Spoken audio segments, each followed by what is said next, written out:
వినియోగం చేసుకోవడం ద్వారా మీ భవిష్యత్తుని, మీ శ్రేయస్సుని మీరు కాపాడుకోండి అని చెప్పి మహానుభావుడు డాక్టర్ బిఆర్ అంబేద్కర్ గారు ఏనాడో చెప్పాడు. ఆ పవిత్రమైన ఓట్లు హక్కును ఉపయోగించుకుని దుర్మార్గంగా నియంత్రణ ఫ్యాసిస్టులుగా నడుస్తూ ఉన్నటువంటి నరేంద్ర మోడీ బీజేపీని గెలిచాలి. ఆ నరేంద్ర మోడీకి ఇక్కడ ఒకళ్ళకొకడు పోటీ. రోజు చంద్రబాబు నాయుడు గారు జగన్ తింటారు, జగన్మోహన్ రెడ్డి గారిని చంద్రబాబు తింటారు. కానీ ఈ ఇద్దరు కూడా ఢిల్లీ వెళ్ళి నేను బాగా కూట్లు పని చేస్తానంటే ఇంకొక నేను బాగా చేస్తానంటే ఆయన కన్నా ఆయన చెప్పి తయారవుతా ఉన్నారు. అందువలన వాళ్ళు ఎవరికి ఓట్లు వేసినా ఢిల్లీ వెళ్ళి నరేంద్ర మోడీకి బీజేపీకి సపోర్ట్ చేస్తారు. మనం చూసాం 3 నల్ల చట్టాలు తెచ్చినా ఒక్క మాట మాట్లాడాడే. 13 మాసాల పాటు గొడ్డు చలిలో, మండు ఎండల్లో, జోరు వర్షాల్లో లక్షలాది మంది రైతులు అక్కడ ఉద్యమం చేస్తే ఒక్క మాట ఇది న్యాయం కాదు మోడీ గారు, మీరు వాగ్దానం చేశారు 2014 ఎలక్షన్లో స్వామినాథన్ కమిషన్ సిఫార్సులు అమలు చేస్తామని, కాబట్టి ఇవ్వండి మహానుభావ అని చెప్పాలి కదా. కనీసం రైతులకు సానుభూతంగా ప్రకటించాలి కదా. 4 రైతుల మీద అజయ్ మిశ్రా కొడుకు ఆశీష్ మిశ్రా ఒక జీప్ తోలుకారీ తెచ్చి 4 చనిపోవడానికి కారణమైనటువంటి దారుణమైన సంఘటన జరిగితే, గుండె పట్టుకుని పిండే కట్టడం జరిగితే చంద్రబాబు నాయుడు నోట ఒక్క మాట వచ్చిందా ఇది చాలా అన్యాయం, ఇది దుర్మార్గం అని మాట్లాడాడా? ఇవాళ మేము రైతులను ఉద్ధరిస్తాము, అది చేస్తాము, ఇది చేస్తామని అంటావు. ఎట్లా నమ్మాలి నిన్ను? అంతేకాదు సుమా, మీ అందరికీ మనవి చేస్తున్నా, మనందరం సిగ్గుపడాలి. మహాత్మా గాంధీ గారు ఏమన్నాడు?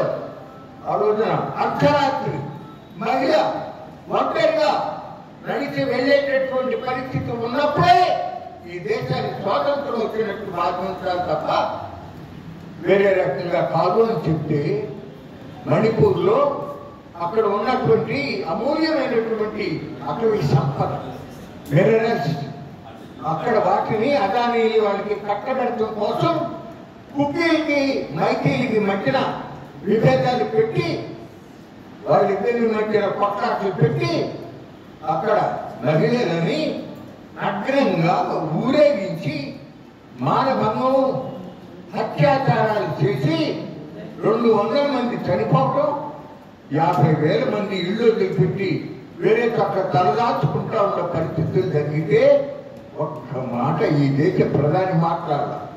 ఇతర దేశాల్లో దానిపైన ఆందోళన వ్యక్తం చేశారు, ఐక్యరాజ్య సమితిలో దానిపైన డిస్కషన్ జరిగింది. కానీ దేశ ప్రధాని మాత్రం మాట్లాడిన పరిస్థితి జరిగితే, అయ్యో ఇది తప్పండి అని మాట్లాడే జగన్ రెడ్డి ఎందుకు మాట్లాడవు, చంద్రబాబు ఎందుకు మాట్లాడవు, పవన్ కళ్యాణ్ ఎందుకు మాట్లాడవు? మీకు హృదయం లేదా?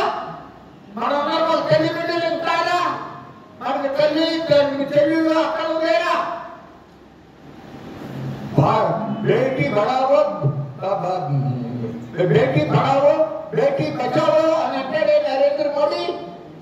మరి బంగారు పట్టాలు తెచ్చినటువంటి మహిళా రెగ్యులర్ని ఆ రెజ్లింగ్ సంస్థ అధ్యక్షుడు లైంగిక వేధింపులు చేస్తే మాకు చాలా దుర్మార్గంగా ఇక్కడ ప్రవర్తించాడు. ఇతని మీద యాక్షన్ తీసుకోమని 3 నెలలు దేశ రాజధాని ఢిల్లీలో వాళ్ళు నిరసనలు వ్యక్తం చేస్తే, ఆందోళన వ్యక్తం చేస్తే ఈ ఒక్క మాట మాట్లాడాడా?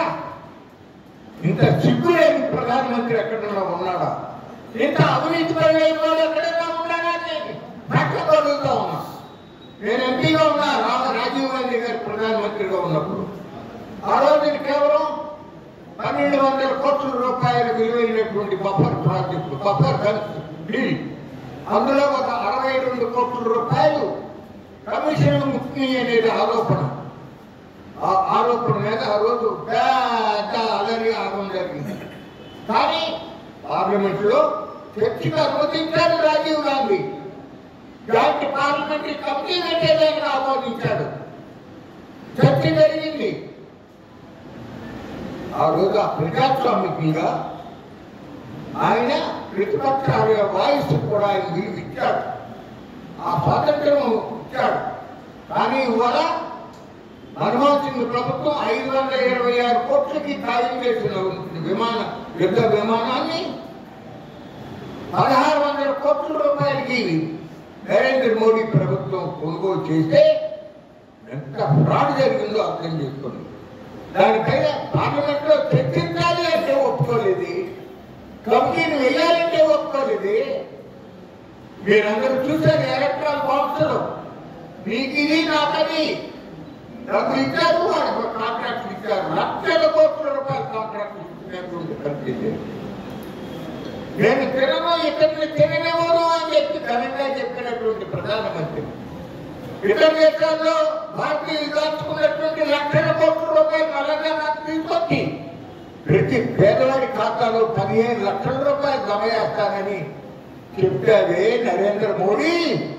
15 లక్షలు కాదు, 15 పైసలు వేసేవానైనా మీ సహకారంతోనే 40 మంది ఈ దేశాన్ని నుంచి ముగ్గురు చోట్కి లలిత్ మిశ్రా ఇటువంటి వాళ్ళు మన దేశం విడిచి వెళ్ళిపోయిన పరిస్థితి జరిగింది. ఒక్కడి నుంచి తెచ్చావా? అదానీ బ్రదరు వినోద్ అదానీ మీద డైరెక్టర్ ఆఫ్ రెవెన్యూ ఇంటెలిజెన్స్ అతని మీద 200 కోట్ల రూపాయలు ఫైన్ వేస్తే వాళ్ళు ఇక్కడి నుంచి ఇతర దేశాలకి కొన్నటువంటి బొగ్గు మీద కొన్ని పరికరాల మీద ఎక్కువ డబ్బు అక్కడికి పంపించి అక్కడి నుంచి మరి డబ్బు తీసుకొచ్చి ఇక్కడ షేర్లు ఎక్కువ రేట్లు పెట్టి షేర్లు ఆ రకంగా వాళ్ళ సంపద పెంచు